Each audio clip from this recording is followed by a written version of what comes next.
Sir यो ड्रमहरु हेरिरहेको छु यो के हो यो के ल्याउनुहुन्छ यो ड्रममा ओके ल आउनुस् यो चाहिँ यो ड्रमहरु जति देख्दै हुनुहुन्छ नि यो सबै भनेको कल्चर हो मनाले यो जोरन भनौं न एक किसिमको जोरन अब कल्चर भन्छ अंग्रेजीमा यो अर्ग्यानिक यो सबै कल्चरहरु जस्तो ट्राइकोडर्मा यसमा चाहिने तत्त्वहरु फंगसको लागि चाहिने तत्त्व अनि ट्राइकोडर्मा सोडोमोनास त्यसपछि ओडब्ल्युडीसी भनेको वेस्ट डिकम्पोजर जसले मलहरुलाई चाहिँ कुहाउन सजिलो हुन्छ यो दुई तीन वटा वैज्ञानिकहरुलाई म फलो गर्छु जस्तो इन्डियाको डाक्टर कृष्ण चन्द्रा भन्ने एकजना डाक्टर हुनुहुन्छ कृषिमा पीएचडी गर्नुभएको उहाँले 4-5 वटा प्रोडक्ट यस्तो निकाल्नु भएको छ जुन कि किसानलाई धेरै सजिलो बनाइदियो जस्तो वेस्ट डिकम्पोजर उहाँकै उपलब्धि हो जसले वेस्टहरुलाई चाहिँ चाँडो भन्दा चाँडो डिकम्पोज गराउने जस्तो गोबर मल हाम्रो परम्परागत यदि गाउँमा राख्ने हो भने 1 वर्ष लाग्छ कुइनलाई तर उहाँको एउटा यस्तो झोल बनाउनु भएको छ जो कि मल्टिप्लाई हुन्छ 1 लिटर तपाई 200 लिटरमा 1 किलो गुड हालेर यदि राख्दिनु भयो भने त्यो 200 लिटर बन्यो त्यो चाहिँ तपाई 1 ट्र्याक्टर गोबरको मलमा यदि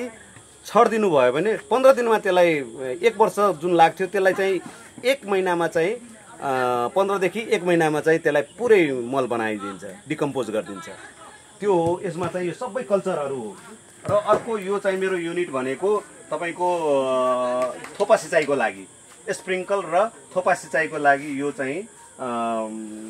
ड्रिप इरिगेसनको लागि गरेको यो हो र अर्को मेन विशेषता भनेको हाम्रो मेरो उत्पादन चाहिँ म 95% चाहिँ म अर्ग्यानिकमा जान खोजेको अहिलेको युग भनेको अर्ग्यानिकमै जानुपर्छ केमिकलमा भयो भने उत्पादन गर्न त सजिलो तर स्वास्थ्यकर छैन है भन्ने कुरा मलाई लागेको हुनाले मैले अर्ग्यानिकमा के तरिकाले जान सकिन्छ भन्दाखेरि यसलाई भन्छ बायोडाइजेस्टर यो एउटा यस्तो प्रविधि हो जुन कि यहाँबाट हामीले 200 लिटरको यो ड्रम हुन्छ यो भित्र तपाईले घरका किचन वेस्ट गोबर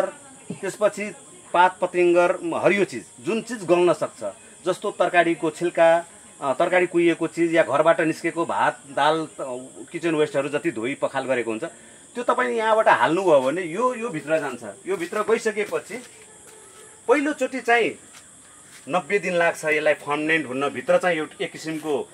कल्चर बन्छ फर्मेन्ट हुन्छ यसलाई एनारोबिक भन्छ भन्नाले अक्सिजन बिनाको यसमा अक्सिजन छिर्नु हुँदैन त्यो भित्र प्रोसेस भएपछि आज तपाईले यहाँबाट 200 लिटर यदि वेस्ट हाल्नु भयो भने यो भित्र जाने बित्तिकै यो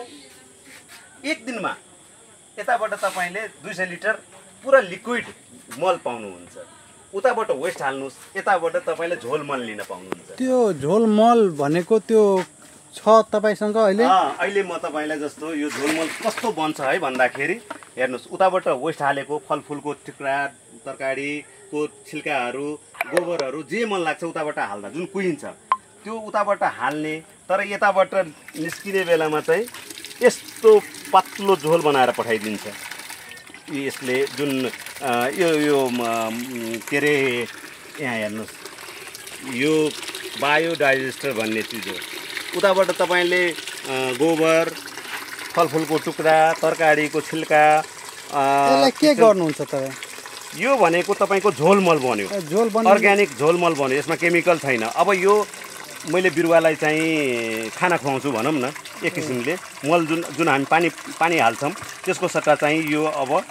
मलको रूपमा जस्तो अब दुई किसिमको हुन्छ एउटा त यो झोल मल अर्को तपाईको अब हार्ड मल भन्नाले तपाई त्यो गाईको गोबरबाट कुखुराको सुलीबाट पाउनुहुन्छ एउटा मल भनेको गाईको गोबर या कुखुराको सुलीबाट पाउने मल भयो एउटा चाहिँ यो झोल मल भयो अब यो भनेको तपाईलाई तुरुन्तै काम गर्ने भयो आज हाल्नुस् यताबाट वेस्ट यताबाट झोल निस्क्यो यो तुरुन्तै बगाइदिनुस् तुरुन्तै खाना पायो जबकि अब यो यस्तो खालको मल चाहिँ ल्याएर यसलाई केही दिन कुहाएर फेरि यसलाई जरामा हाल्नलाई भनेपछि प्लान्टले केही दिन लाग्छ खानलाई तर झोल जसरी हामी मानवमा यदि हामीलाई औषधि डाक्टर केही रोग लाग्यो भने औषधि खुवाउनु पर्यो भने ट्याब्लेटबाट खाँदाखेरि कति धेरै बेर लाग्छ काम गर्नलाई शरीरलाई भनेपछि स्लाइन पानी हाल्दिएपछि हामीलाई तुरुन्तै हामी रिकभर गर्छौं कहिलेकाहीँ हामी बिरामी हुँदाखेरि तुरुन्तै सलाइन पानी हाल्छ सलाइन पानी हाल्नेकै कारण के हो भने चाँडो शरीरलाई ऊर्जा दियोस्। यसले मानिसको शरीरमा कुनै साइड इफेक्ट त गर्दैन? यसले नै राम्रो गर्छ, किनभने यसले यो राम्रो भनेको अर्ग्यानिक, प्योर अर्ग्यानिक, जुन कि पहिलेको नेचुरल प्रविधि यही हो। अहिले चाहिँ अब धेरै नै हाम्रो केही ज्ञान नभएको हुनाले जस्तो बजारबाट गयो केमिकल किनेर ल्याउँछ, केमिकल छरिदिन्छ,